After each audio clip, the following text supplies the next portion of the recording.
नमस्कार, मैं बालकृष्ण और आप देखना शुरू कर चुके हैं न्यूज़ पर हेडलाइंस। वक़्त को लेकर कानून जो आए हैं और ख़ास करके बीजेपी सरकार जो जिस तरीके से कल सदन से पास करवाई है, उसके बाद एक नई तरह की राजनीति शुरू हो गई है। पक्ष और विपक्ष दोनों का अपना-अपना दलील है और दोनों ये कहने को मजबूर है कि जो संशोधन किए गए हैं, वो सीधे तौर पर वो गलत है। मेरे साथ एजाज अहमद जी हैं, आरजेडी के प्रवक्ता हैं।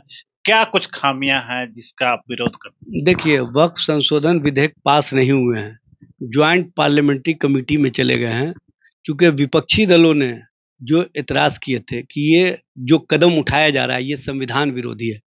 भारत के संविधान के आर्टिकल 15, 16, 14, 29, 30 और 44 में ये व्यवस्था है कि जो अपने-अपने धर्म के मान्यता के अनुसार धार्मिक कार्यों में या धार्मिक कार्यों की जो स्वायत्तता है, उसको बरकरार रखते हुए उनको धार्मिक आज़ादी है।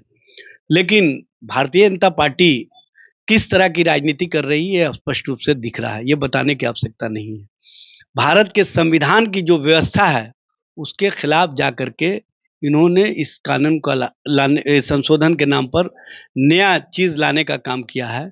और जिस तरह से, चूँकि इनको पता है कि ये जो वक़्त के माध्यम से जो इनके उद्योगपति मित्र हैं, उन तक हाथ पहुँच चुका है और उनको ये भी बात पता है कि आज न कल माननीय न्यायालय से उनको बेदखल किया जा सकता है, तो उसको बचाने के दृष्टिगत ही इस तरह की राजनीति शुरू की गई है। उसी तरह की राजनीति है, जैसे आपने देखा होगा, उद्योगपति मित्रों को फ़ायदा पहुँचाने के लिए किसानों के खिलाफ 3 काला कानून लाया गया था और कहीं न कहीं किसानों को भी प्रताड़ित करने का काम किया गया था।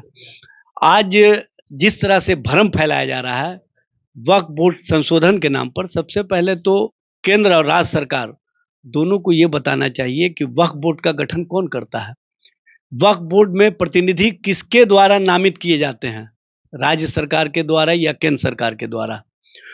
और जो चेयरमैन बनते हैं वो सरकार के स्तर से ही, सरकार के ही कोई ना कोई नुमाइंदा होते हैं। तो इस तरह का भ्रम क्यों फैला रही है सरकार। और दूसरे जो बोलते हैं कि इसको न्यायालय में नहीं ले जाया जाता है, तो न्यायालय के लिए ही वक्फ ट्राइब्यूनल का गठन किया गया था सरकार के स्तर से 1995 के संशोधन के माध्यम से।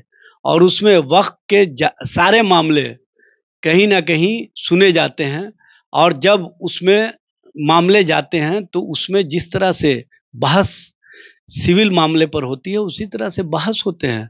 उस पर जो फैसले आते हैं, उस फैसले को रिवीजन में ले जाया जाता है। रिवीजन में भी जब फैसले उनके खिलाफ आते हैं तो इसको कोर्ट में भी ले जाया जाता है। इस तरह का भ्रम जो फैला रही है भारतीय जनता पार्टी या भारतीय जनता पार्टी के लोग, वो कहीं से उचित नहीं है। और इस तरह का भ्रम फैला करके एक समाज को कहीं न कहीं जो परेशान करने की इनकी नियति रही है, चूँकि इनका एजेंडा है कि अक़लियत के बीच में अक़लियत के मामले को इतना भ्रमित कर दिया जाए ताकि बहुसंख्यक समाज के बीच हम अपने आप को स्थापित रख सकें। लेकिन ये जो केंद्र की और राज्य की सरकार है, ये दोनों किसी के हित की सरकार नहीं है। आप देख रहे हैं कि एक तरफ उधर वक्फ संशोधन विधेयक केंद्र सरकार के द्वारा लाया गया, इधर बिहार सरकार के द्वारा धार्मिक न्यास बोर्ड से जो मंदिर के सारे मामले देखे जाते रहे हैं, अब उसको डीएम के अधीन दिया जा रहा है। तो ये जो तरीका अपनाया जा रहा है, कहीं न कहीं सिमिलरिटी है। और दोनों धर्म के लोगों को, जो धार्मिक संस्थाएँ हैं, उसको परेशान करो और राजनीतिक हित साधो, ये इनकी नियति है। और जनता दल यू का तो एकदम पोल खुल चुका।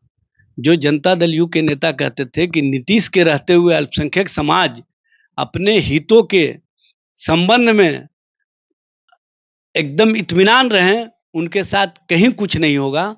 कल तो अल्पसंख्यक समाज ने देख लिया, उन लोगों को मायूसी हुई। देश के संविधान पर विश्वास करने वालों को मायूसी हुई कि किस तरह से ललन सिंह ने भारतीय जनता पार्टी में अपने विचारों को विलीन कर दिया और जनता दल यू का कहीं कोई विचार नहीं। सिर्फ ऐसा लग रहा था कि भारतीय जनता पार्टी के प्रवक्ता या भारतीय जनता पार्टी के नेता वक्तव्य दे रहे हैं सदन के अंदर। इस तरह की राजनीति जो जनता दल यू के नेताओं ने की है, उससे समाज के साथ साथ देश के अंदर जो गंगा जमुनी संस्कृति को पसंद करने वाले लोग हैं, देश के अंदर जो संविधान को और संवैधानिक व्यवस्था को मजबूती की दिशा में आगे बढ़ाने वाले लोग हैं, उनको मायूसी हुई और उनको एक बात समझ में आ गया कि सत्ता के लिए ये लोग किसी हद तक जा सकते हैं। एजाज जी, सारी दलीलें आप दे दी है, सिर्फ हम एक सवाल अब करेंगे इसमें, बफ आखिर क्यों इतना हमेशा विवाद में रहा है? आखिर परेशानी कुछ होती थी लोगों को, और जो उससे जुड़े हुए हैं, कोई जैसे जब मठ मंदिर में महंत बन जाते हैं, उसी तरह से वहां भी स्थिति बन गई थी, जो मर्जी होती थी वो करते थे, तो इसको तो कुछ तो संशोधन करने की आवश्यकता। आप इस बात को समझ लीजिए, वक्फ बोर्ड के जो चेयरमैन होते हैं सरकार के नुमाइंदा होते हैं। सरकार गलत नहीं कर सकती है, आप विपक्ष, आप कभी पक्ष में रहिएगा, कभी विपक्ष में रहिएगा, लेकिन गलत तो होता है। इसका मतलब ये नहीं है कि पूरा वक्फ को आप मतलब जो है ना समाप्त करके आप अपने हाथों में अधिकार ले लीजिएगा। हमारी प्रॉपर्टी, हमारा मिल्कियत, हमारा सब कुछ। नॉलेज में कभी आया है कि वक्फ से जुड़ा हुआ विवाद हमेशा आता है? विवाद तो अभी आपके पटना के डाक बंगले चौराहे पर है और वो ट्रिब्यूनल में मामला चल रहा है। जब तक चलेगा तो बाकी जुडिशियरी में हमेशा सवाल उठते रहे, जुडिशियरी पे भी तो इसी तरह से ट्रिब्यूनल भी, कई ट्रिब्यूनल हैं जहां हमेशा विवाद का कारण बनता रहा है, कहीं ना कहीं एक पक्षीय होता है। इसमें सरकार का दोष है। सरकार अलग से अपने पुलिस को क्यों नहीं हिदायत करती है कि वक्फ की मिल्कियत अगर कहीं कोई कब्जा कर रहा है या कब्जा करने की स्थिति में है तो उसको रोकने के लिए जैसे पुलिस सक्रिय होती है दूसरे मामलों में, उसी तरह से क्यों नहीं सक्रिय होकर के रोकने का काम करती है। मामले को डिस्प्यूट बना करके सरकार चाहती है कि हम सब कुछ अपने हाथ में ले लें, और ये उसी के प्रक्रिया के तहत इस तरह का केंद्र सरकार जो अपने एजेंडे की राजनीति को पूरा करना चाहती है, उस एजेंडे की राजनीति को आगे बढ़ा रही है। मानते हैं संशोधन करने की कोई आवश्यकता नहीं, जो जैसे पहले था वैसे ही सब ठीक था। भाई, संशोधन का मतलब क्या होता है कि हमारे वक्फ कमेटी में आप अल्पसंख्यक समाज के लोगों की जगह हिंदू समाज के लोगों को रख दीजिएगा। संशोधन का मतलब क्या है कि धार्मिक न्यास बोर्ड में हम मुस्लिम समाज के लोगों को रख देंगे।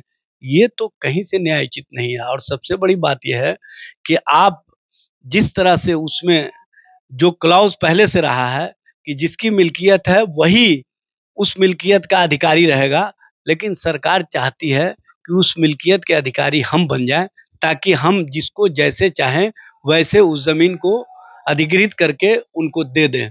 लिटिगेशन का मामला बना करके हम सारे जमीन को उनको दे दें। और जो ये लगभग 9.5 एकड़ जमीन का मामला है, उसमें सरकार की निगाह है, लेकिन सरकार को भी पता है, सबको पता है कि जो कब्रिस्तान है, जो मदरसा है, जो मस्जिद है, उस ही वक्फ के जमीन में बनी हुई है, और उसको भी आप अपने अधीन लेना चाहते हैं तो आपकी मंशा खराब है, ये बात समझ लेना चाहिए। बहरहाल जो भी एजाज जी कहें, लेकिन हकीकत ये भी है कि वक्फ हमेशा से विवाद में रहा है, पहले भी विवाद में रहा है, और अब जब इसमें संशोधन करने की बात हो रही है और नए तरीके से इसको लाने की बात हो रही है, तब भी विवाद में है। अब देखने वाली बात यह होगी कि इसको जनता और इससे जुड़े लोग कितना हद तक इससे इत्तेफाक रखते हैं। नमस्कार। अगर आपको ये खबर अच्छी लगी तो चैनल को सब्सक्राइब करना नहीं भूलें और बेल आइकन जरूर दबाएं।